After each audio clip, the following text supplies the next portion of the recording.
Nós estamos aqui com o Rodrigo Tiúba, gerente do Centro Público Estadual de Economia Solidária. Nós somos alunos do curso de Gestão Pública da professora Carla e vamos fazer uma pequena entrevista sobre a economia solidária e a macroeconomia.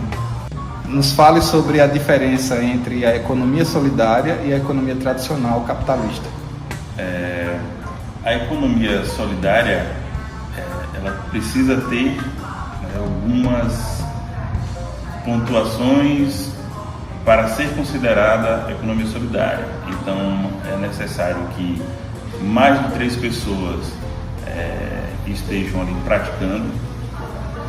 Então, ela é coletiva, precisa ter autogestão, né? Então, não existe uma pessoa que vai ordenar, que vai presidir, que vai controlar. Então, nesta lógica, né, a gestão daquele empreendimento, daquela ação, ela é compartilhada.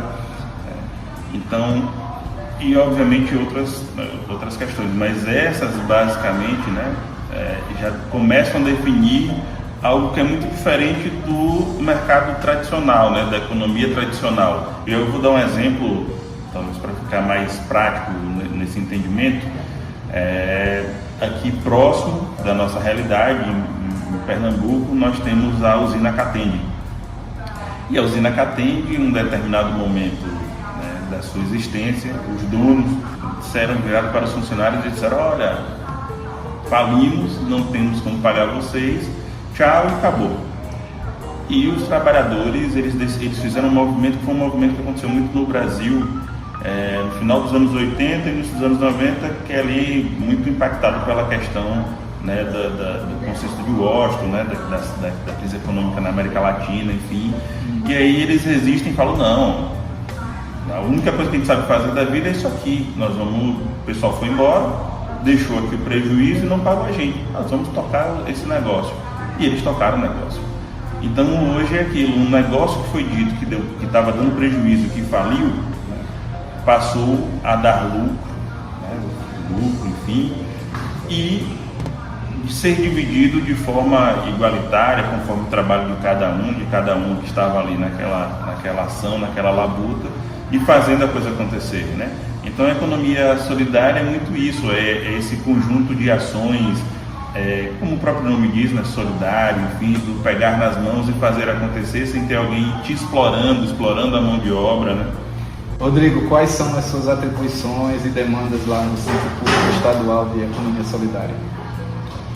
O Centro Público Estadual de Economia Solidária, ele é um espaço coletivo e autogestionado que é voltado para escoar a produção, né, de pelo menos 4 segmentos que a Secretaria Executiva de Segurança Alimentar e Economia Solidária acompanha aqui no estado da Paraíba, que é finança solidária, resíduos sólidos, agricultura familiar de base agroecológica e artesanato.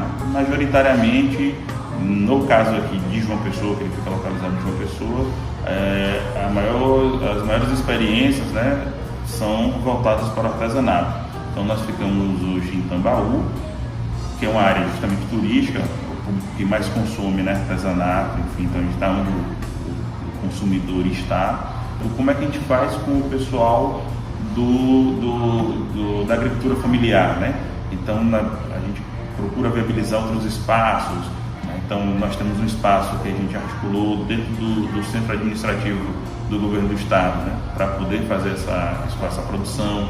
Inicialmente estávamos sem barracas, conseguimos umas barracas de um outro equipamento público de economia solidária. Então essas são as articulações que a gente faz no cargo, vai mobilizando, enfim. Então é basicamente isso, é construir o espaço, né, coletivamente, tanto com os empreendimentos, com as entidades de apoio, com a universidade, né, o movimento de economia solidária, né, de certa forma. A questão do desemprego, né, que no caso da macroeconomia sempre tem esse índice, né, de medir a questão de redução de desemprego no país e tal. Na questão da economia solidária, qual é o impacto na redução do desemprego? Na lógica de mensurar a questão do emprego, nós não utilizamos a lógica do que é utilizado pela economia para mensurar aquilo, a geração de emprego, enfim. Apesar do que nós somos, a economia solidária, ela é uma política pública, né, de geração de trabalho e renda. Talvez os próprios índices, né, enfim, talvez eles busquem ali, consigam pegar o que a economia solidária consegue gerar de imposto de trabalho formal, né? Mas um grande ponto, que talvez seja inclusive um pouco do calcanhar de Aquiles da economia solidária, é que existem muitos grupos ainda na informalidade. O trabalhador, ele realmente, a economia solidária seria só um escape, vamos dizer, para ele, ou se realmente ele pode manter a sua vida ali dentro da economia solidária e manter um emprego para sustentar ele, a família e, consequentemente, seus filhos também, sei lá, se tornarem também participantes da economia solidária. Mas eu gosto muito de uma experiência que nós temos em São Sebastião de Lagoa de Roça, de uma cooperativa chamada Copaf. Talvez algo próximo a 200 cooperados. Né? E eles hoje têm órgãos no Carrefour, não sei se no Extra, mas tem na Rede Menor Preço. Você sabe o nome da cooperativa? Copaf. O nome da marca que eles usam é Sou Caipira. Sou Caipira. E aí você chega lá, você percebe que funciona. Caminhões, etc. Né? Enfim. É só os trabalhadores que gerenciam aquele. Que gerenciam aquela ação. É uma cooperativa do que a gente costuma dizer que é uma experiência exitosa, né? Então é uma cooperativa que eles vendem ovos, vendem frango, tanto para o mercado privado, quanto também para o que a gente chama das compras públicas, né? Eles vendem para o PENAI, etc., enfim, para as escolas, hospitais, enfim. Então é uma experiência. Eu conheci essa experiência em 2016. Hoje, em 2023, é uma experiência que ela se mantém, inclusive, mesmo que com o corte que eu falei, né, que eu mencionei, com o corte nacional de investimento na política pública de economia solidária, e é uma das experiências mais exitosas que nós temos aqui no estado. Então, se vocês puderem ir, não sei como é que a gente faria, enfim, mas a gente pode mobilizar o Dona Nazaré, que inclusive é uma das cooperadas, uma pessoa que a gente tem muito fácil acesso para levar lá, vocês conhecerem, comer uma galinhada, enfim. Fica uma sugestão aí para a nossa professora, quiser dar uma aula prática sobre isso. Então ela é possível. Mondragón na Espanha, né? A experiência, quem puder depois dar uma pesquisada em Mondragón também é outra experiência. O Banco Palmas é outra experiência, né? Sobre a questão dos bancos comunitários, né? Por exemplo, o banco tradicional ele seguia pela taxa Selic. No caso da economia solidária, como é que funcionaria essa questão de taxa de juros, né? A questão de empréstimo, financiamento, como é que funciona? O banco comunitário ele não deixa de sofrer talvez a influência do que acontece com o real, né? Em termos de inflação, etc, etc, etc. Por quê? Porque na história do câmbio é 1 para 1. Então, vou usar um exemplo aqui muito próximo mesmo da gente, que fica aí a dica também para vocês visitarem, porque vale muito a pena, não sei se vocês já visitaram, que é a comunidade de São Rafael. Na comunidade de São Rafael nós temos o Banco Comunitário Jardim Botânico, que tem a orquídea, que é a moeda social. R$1, né, e uma orquídea, eles estão equiparados ali, né? Enfim. É o mesmo câmbio, vamos dizer assim. O mesmo câmbio. Eu chego lá com R$1 e faço o câmbio por uma orquídea. Então não tem, por exemplo, como acontece, né, com dólar, que sobe, desce, a especulação, né, e tal, a guerra ali ou acolá, uma base atacada ali e tal, vai influenciar o euro. Não, é 1 para 1 e é 1 para 1 desde sempre e ponto. Mas obviamente que disso o aluguel ficou mais caro, obviamente que o aluguel na São Rafael vai ficar mais caro, o pão vai ficar mais caro, obviamente muita coisa do que se for eletrônico, importado, enfim, né? Se for importado, questão tem ali o dólar, vai sofrer, então ela vai sofrer essa questão. Nos juros, não, né? No empréstimo, não, porque o banco comunitário ele não funciona como um banco tradicional. O banco comunitário, quando você vai pegar emprestado em moeda social, você não paga juros. O banco comunitário, a gente chama de banco comunitário, mas ele é, de uma certa forma, uma agência de desenvolvimento territorial. Muitas das vezes não existe território pobre, ele é empobrecido. Como é que 75% mais ou menos da população que trabalha na São Rafael possui renda, mas é um local empobrecido? Essa poupança local ela gasta em outros locais, né? Como acontece nas cidades também. Tem muita cidade pequena que as pessoas vão gastar em outras cidades maiores, né?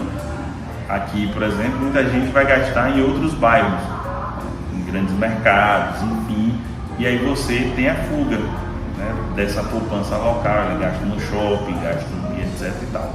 A moeda social, ela estimula que o dinheiro seja gasto apenas ali. Então você vai represar aquele dinheiro vai ficar circulando localmente. É uma lógica muito semelhante com o que acontece com a questão do Bolsa Família, né? O Bolsa Família, vocês forem observar por pesquisas, ou enfim, vocês vão observar que nos pequenos negócios, né, dos bairros populares, com a história do Bolsa Família, o que aconteceu? Um boom muito grande. Pequenos mercadinhos que viraram mercados, né? Ou padarias, né? Uma padariazinha pequenininha que virou padaria e mercadinho, né? Porque a dinâmica ali do consumo, né? de itens, né? de primeira necessidade, né? Demandou esse crescimento. Gostaria que você deixasse suas considerações finais. Aquilo que eu falei, né? Eu acho que eu acredito muito que este modelo é um modelo possível de nós passarmos a exercer, e espero que muito em breve, né? Esse modelo é literalmente predatório, ele só beneficia uma dita elite, né?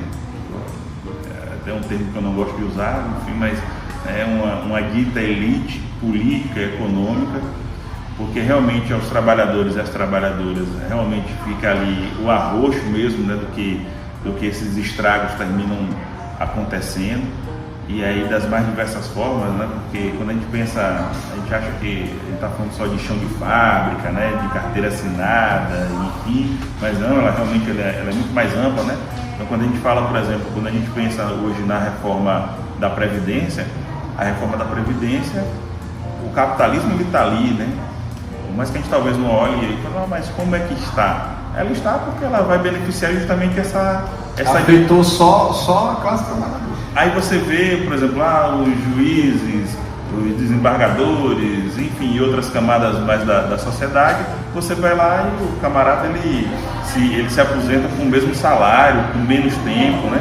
E a gente está vendo, por exemplo, como é que um trabalhador rural, né, você imagina num sol desse, numa lua dessa, trabalhador rural com menos acesso inclusive à saúde e enfim, e outras questões mais de saúde importantes, né, no nosso dia a dia, saneamento básico, né, e etc. E simplesmente esse trabalhador ele vai ficar ali mais, sei lá, 5, mais 10 anos, né, para poder conseguir fazer com que algumas pessoas mantenham esses privilégios, né?